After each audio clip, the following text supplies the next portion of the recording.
Previously on the Ritzy Click. Your business, but you may avoid raging war. So what are you left to do then? Miscalculations always happen, Okay. no matter how much smart you are, no matter how successful you Right. are. So maybe when you have that kind of difficulty, it's better to establish new strategies. All right, so do not give up.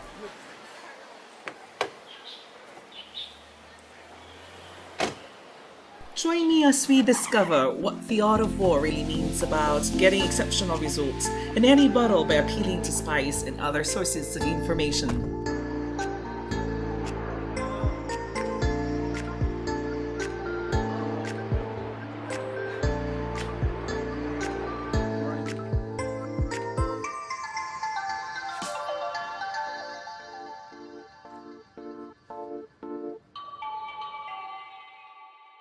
Zhang Laoban, 孙子兵法, what is it to you? 孙子兵法对我有很大的帮助，比如我们做火锅，孙子兵法都对我们有很大的帮助。 Right, but as I believe, there have already been so many hot pot restaurants in the city. What made you decide to open one, knowing that there's a huge number of competitors out there? 虽然竞争力很大，知己知彼，百战百胜，每个人都有自己的梦想，我相信一定能成功的。So it's about knowing yourself better to perform better on the market. But as a businesswoman, do you think it's important for you to understand the tradition and the culture behind this delicacy to be better in this business? 知己知彼，百战百胜里面的知包含着很多传统文化。我们做火锅就是运用了很多传统文化。 Right, right. Can you show us this tradition or culture? 比如这个茶， Oh, this is cha. 对，这个茶，这个茶是老鹰茶，它倒在这个火锅里面，然后啊，吃着让人不上火。 Wow, that actually looks very delicious. 这个鹅肠，还有这个毛肚，还有这个鱼，都是我们通常很传统点的菜，我推荐你可以尝一下。 Right, but I'm very interested about this.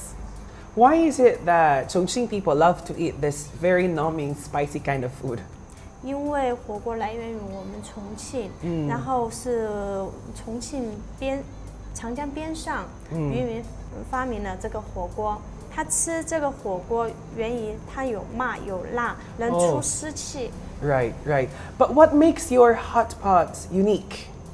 这个火锅我们精心挑选的，还有花椒、辣椒，还有葱都是新鲜的。 Right. So you're able to come up with this kind of unique flavor for your hot pots exactly because, as you said earlier, that you understand the culture behind it and you combine your passion, your own taste and style to it, so it becomes much better than most of the other hot pots around in town. 对，就是这样。 Right. Thank you so much, 谢 Zhang 谢， and 我们可 Liaoban. 以试一下。 How very good. I'm excited. Oh, let's cheers.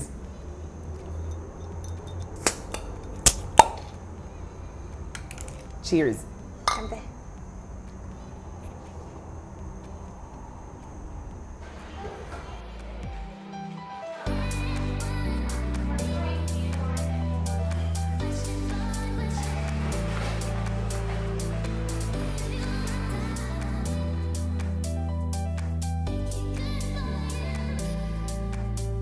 Two things from the interview that I had with Miss Zhang. First, following your gut is obsolete.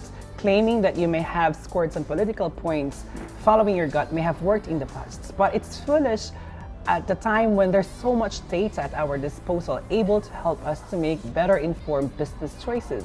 So instead of just following your guts, why don't you use Google Analytics? Calculate on your investment return of investments. Use split test comparison to make sure that your marketing strategy does better than an alternative.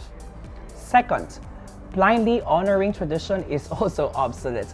But you know what makes me really so fascinated about Chinese economic progress and how they become number 2 in the world right now is their ability to preserve and respect or honor their tradition and culture while being able to play so well at a market or on a market that's patterned before a Western or more modern kind of platform.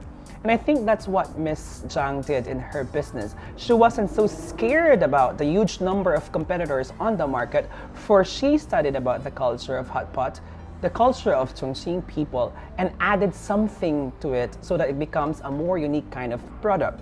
So just like you, maybe you can have or create a more innovative kind of business environment. Find some underperforming areas and change. But I want you to be as inclusive as possible when presenting your ideas. And lastly, you're gonna have to learn more about your industry from your industry conferences and publications.